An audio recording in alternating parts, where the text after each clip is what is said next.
Assalamualaikum warahmatullahi wabarakatuh. Saya Mira Revagia Zulianti, NIM 205221354, kelas AKS 3C. Di sini saya akan mempresentasikan fikih muamalah tentang transaksi utang piutang. Pengertian utang piutang.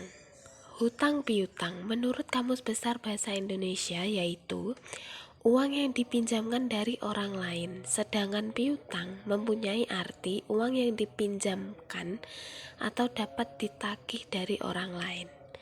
Pengertian utang piutang sama dengan perjanjian pinjam-meminjam yang dijumpai dalam ketentuan Kitab Undang-Undang Hukum Perdata pasal 1754 yang berbunyi, pinjam-meminjam adalah suatu perjanjian dengan mana pihak yang satu memberikan kepada pihak yang lain suatu jumlah barang-barang tertentu dan habis karena pemakaian, dengan syarat bahwa belakangan ini akan mengembalikan sejumlah yang sama dari macam keadaan yang sama pula. Rukun utang piutang. Syahrul Islam Abi Zakaria Al-Ansori sebagaimana dikutip oleh Muhammad Syafi'i Antonio dalam bukunya yang berjudul Bank Syariah dari Teori ke Praktek memberi penjelasan bahwa rukun utang piutang itu sama dengan jual beli, yaitu 1. Yang berhutang dan yang berpiutang. 2. Barang yang dihutangkan. 3.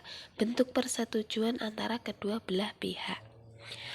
Ulama Hanafiyah berpendapat bahwa rukun hutang piutang hanyalah ijab dari meminjamkan barang, sedangkan qabul merupakan rukun menurut ulama Syafi'iyah. Dalam ayat diisyaratkan adanya lafadz sigoh akad, yakni ucapan ijab qabul dari peminjam dan yang meminjamkan barang pada waktu transaksi, sebab memanfaatkan memiliki barang bergantung pada adanya izin.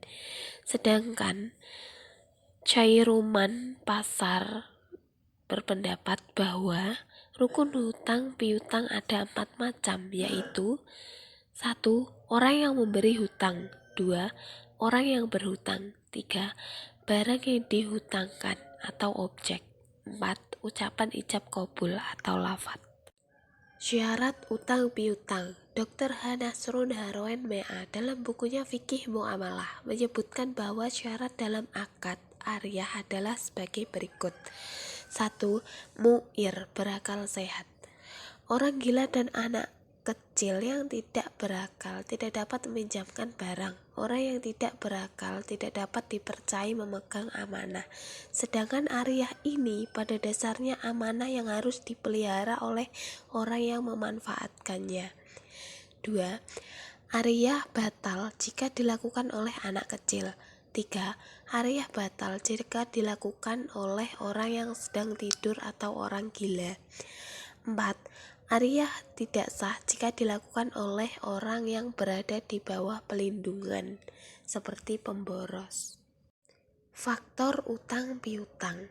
1. Underearning. Ini terjadi karena penghasilan terlalu kecil dibandingkan kebutuhan sehari-hari. 2. Overspending.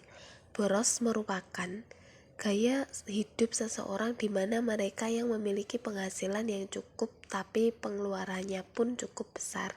Penghasilannya mungkin akan menutupi kebutuhan hidupnya, tapi mereka bisa mengontrol keinginan pribadinya begitu besar.